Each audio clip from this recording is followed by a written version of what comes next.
Tonight, questions around the ceasefire between Iran and Israel. We hear what a local Iranian artist thinks of the conflict. Language meets land-based learning on a northern Saskatchewan Dene Nation. And we meet a Regina dad who turned allyship for his kids into a passion for drag. This is CBC Saskatchewan News.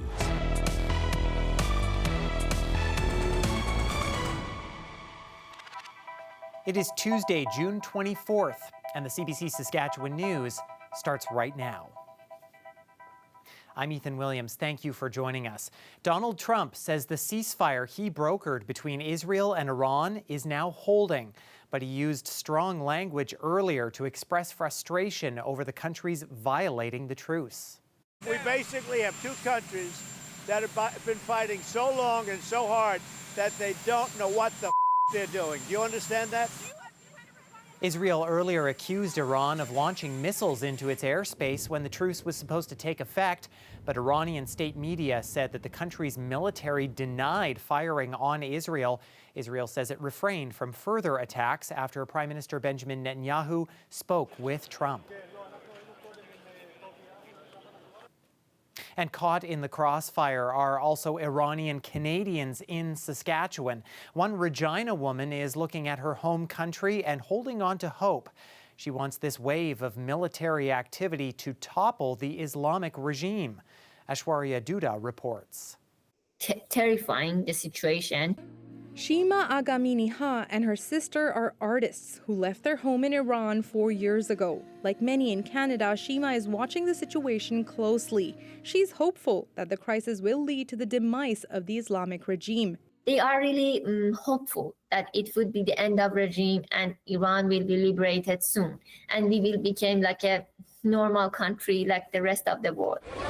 But that hope comes with fear that the conflict may not result in change. More terrifying, that's anybody who talks about ending the war and doesn't talk about regime change in Iran and ending Islamic regime in Iran is betraying Iranian nation, because Iranian nation sacrificed their life. Meanwhile, one political studies expert says what Donald Trump has framed as a truce between Israel and Iran was shaky from the start. Trump announced the truce between the parties without actually pursuing a negotiated truce. And so he sort of made the announcement and then sort of called the parties to tell them what he had decided.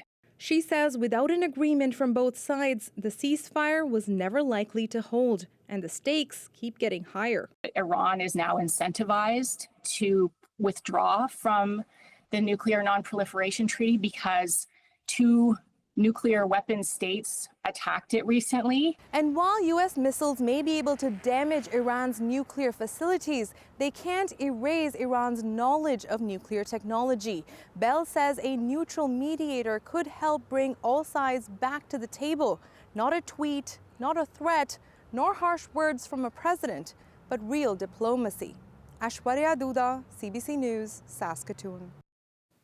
And as the uncertainty looms, leaders from the NATO states are now in The Hague for a summit.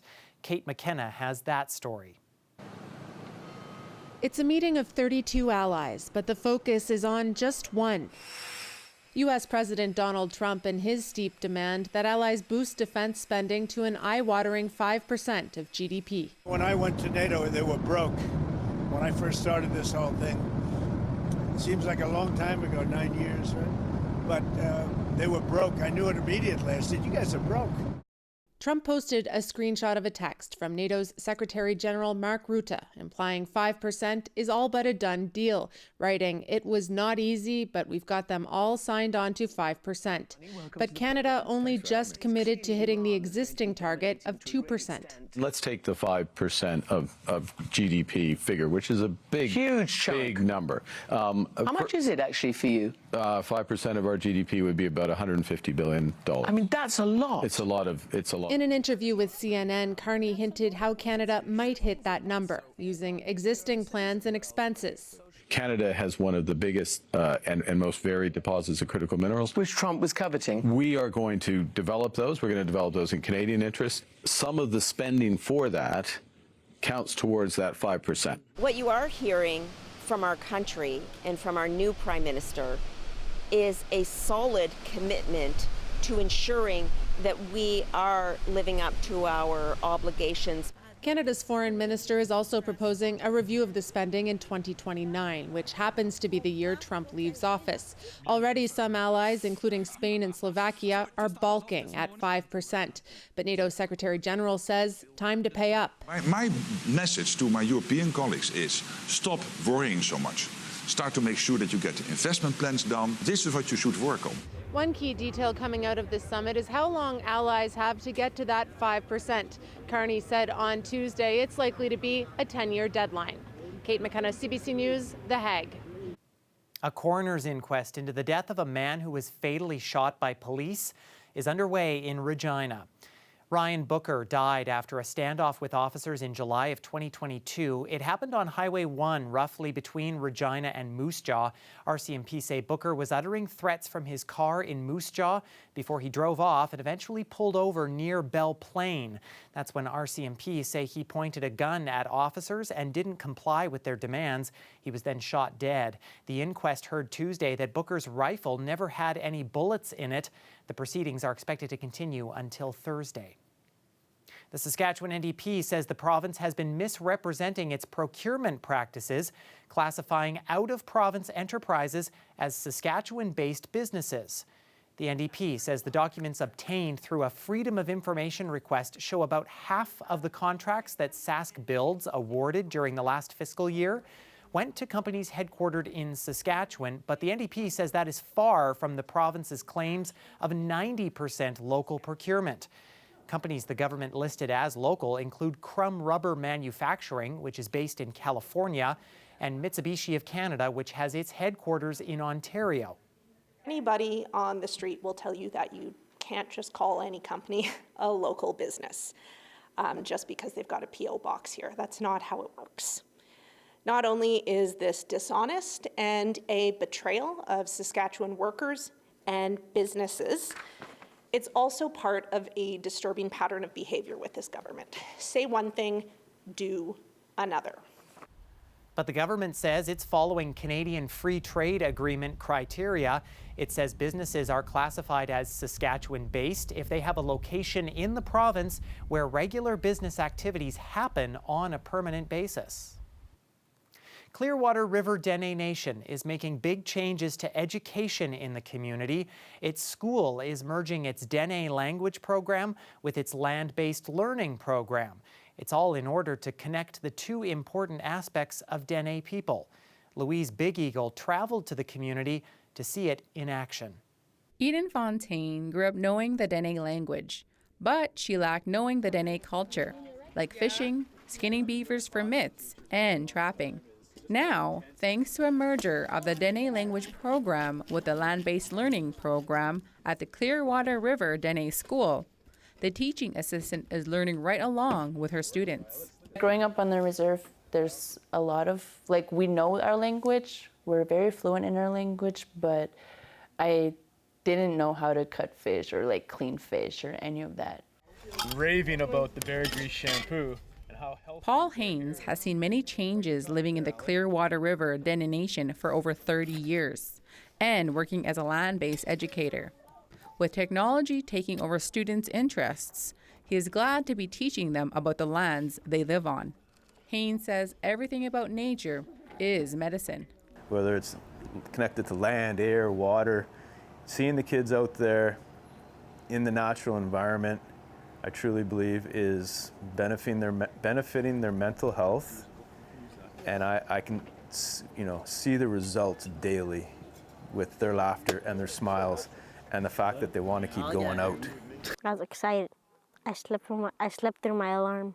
Grade 6 student Philippe Piche loves to go out on the boat at fish camp. He's improved his fish gutting skills after struggling for a bit. But on that whitefish, I did not mess up, only because someone took my fish, so I had to take their fish, and it had a big old hole. Pish is also thankful to the elders for coming out and teaching him more about the Dene language. So when like an elder's talking to you and you don't know what they're saying, it's kind of awkward sometimes. The next camp will be in the winter. Students will learn to ice fish with spears, set traps, and learn more about plants that survive the colder months. Louise Big Eagle, CBC News, Clearwater River, Dene Nation. Well, you can stay and play at Nutrien Playland at Saskatoon's Kinsman Park a little bit later this summer. The park is offering 2 nights, one on Wednesday and again on July 15th, when the train, Ferris wheel, and carousel will stay open until 10 p.m. Now, as for how the weather will be for a night at the park, Helena Mahalik has those details in her forecast after the break.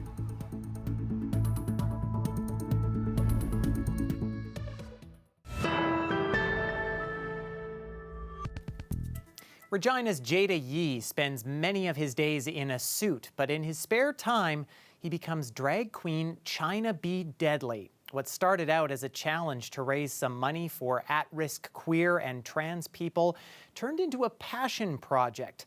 He sat down with Sam McCagg to share his story. My first thought was, let's just kind of have fun with it, and then I realized it's a serious art form. It was quite the fun journey.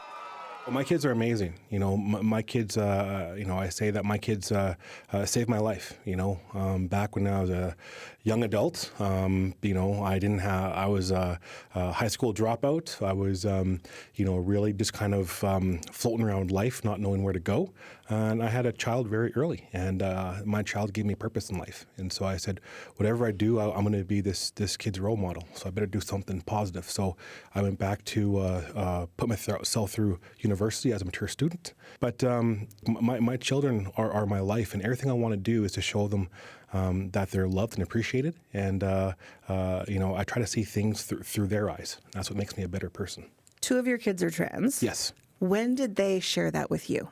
So the oldest, her name is Jill now, and she revealed herself. And I always say reveal because when I was talking to the community, they said, we don't come out because we were never in. So we reveal ourselves. And I was like, that's amazing. So my oldest revealed herself late in life, when she was about 20. And, it was a conversation that my wife had with me. And, when it came, to the realization that I have a daughter, I wanted how to be a better ally. I always thought that I had that respect, but I always wanted to make sure that how can I go extra? How can I make sure that my daughter knows that I got her back? And so I put myself into kind of support. I was in different kind of support groups for parents as to how can I be a better ally, but a better parent. But I talked to her and I said, how long have you thought about this? And they expressed ever since she could remember.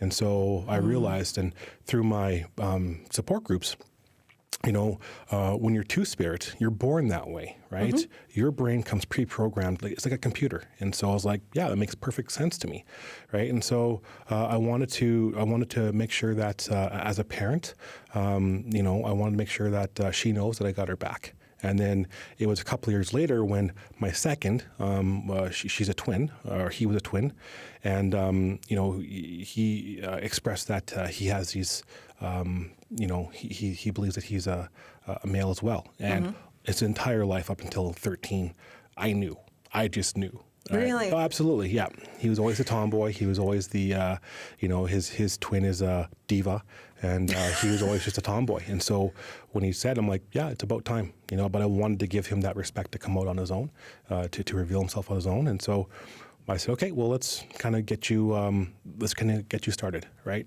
And I always tell them they're my heroes. It takes a tremendous amount of courage to reveal yourself, to live your true, authentic self at that age, but also in this type of environment.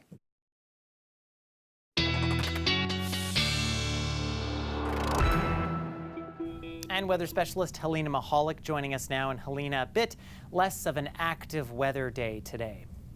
Yes, Ethan, things were a lot calmer in the province today, but last week they sure weren't. Let's take a look at what was going on last week in terms of tornadoes. Environment Canada confirmed 8 tornadoes on the same day on June 19th. Now, there were 3 near Regina, and there were 4 near Estevan, and another 1 just southeast of Saskatoon in the area near Yonge.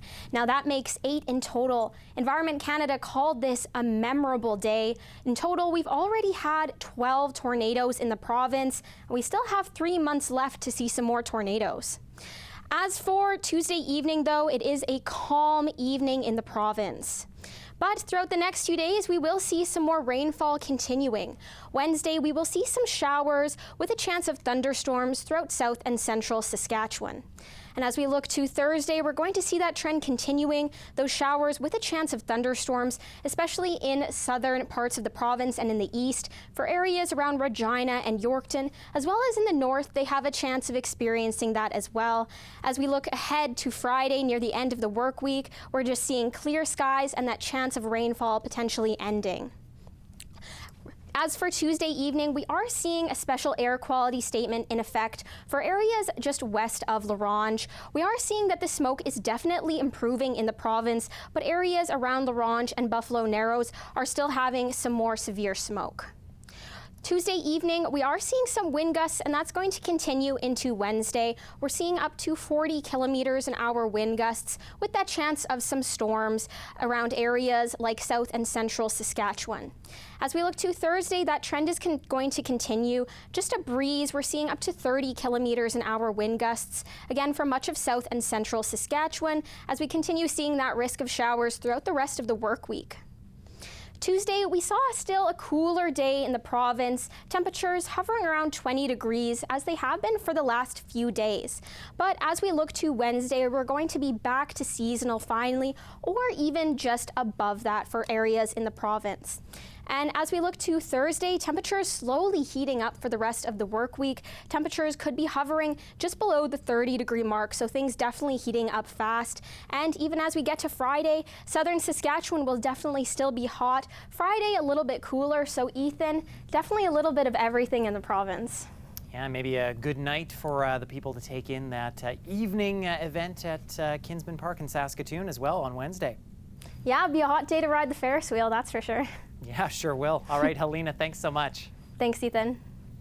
Well, climbers from Canada and the U.S. put on a show this past weekend in Edmonton. It was all part of the North American Cup series of sport climbing.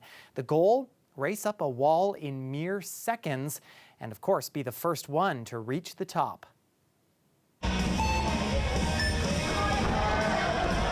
Speed climbing is like the 100-meter dash of the climbing world. Athletes are climbing a 15-meter wall head-to-head, 15 meters up the wall in 4 or 5 seconds, which is pretty crazy to see. I don't have a climbing background like a lot of the other athletes. I came from a gymnastics and track and field background. And then in 2021, I started climbing just at a local gym. And the national team head coach for speed climbing happened to work there. And so I kind of just got drafted into the program and honestly never looked back. I love it. I like to describe it when I'm explaining it to people like running across a tightrope. You have to be so precise on all of your foot placements, and the best athletes in the world slip all the time. Athletes come from all over Canada as well as all over the United States for this event. This is that stepping stone between the national championships and a World Cup event. Nothing is going through my brain, honestly. Most of the emotions are before and after. I don't really think of anything during. About 2 years ago, I was competing in bouldering and lead only, and I decided why not sign up for speed. I did okay, and then wanted to train it because it was really fun, and here I am. It is absolutely growing. It's pretty crazy to see. Even when I started just a couple of years ago, the level of competition that you see here today was not even close. It's an amazing feeling. I've done a lot of sports, and there's none of them are as rewarding as speed climbing. Here you come again, just when I'm about to get myself together. Dolly Parton will be returning to Las Vegas. She'll be performing 6 shows in December at the Coliseum at Caesars Palace during the National Rodeo Finals. Parton says she is excited to be back in the Neon City, and she is looking forward to the shows. Stay with us. We'll be back after the break.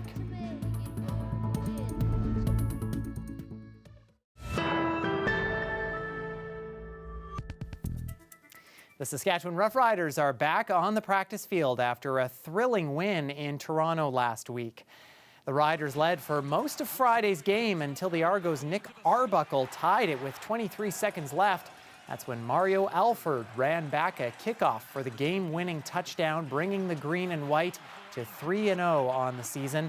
After last year's ups and downs, the Riders' return specialist says he's just happy to be back performing at an elite level. I had some big returns called back, but at the end of the day, I know I could have been better, but at the end of the day, again, I know what I can do. But yeah, I just do me, and just try to help my team win.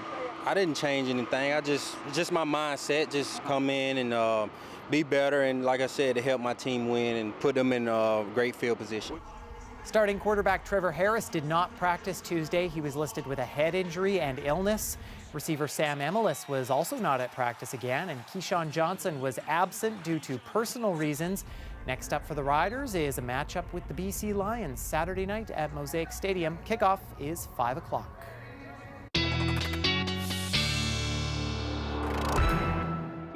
And Helena here's hoping that we have some maybe less stormy weather for that game. Well, Ethan, we're in for some storms, but also some really hot weather coming our way. Let's take a look at the forecast for the city of Regina. Wednesday onwards, we will see those storms, but only a slight chance of them happening, and temperatures will be jumping back up closer to the 30-degree mark for the rest of the work week.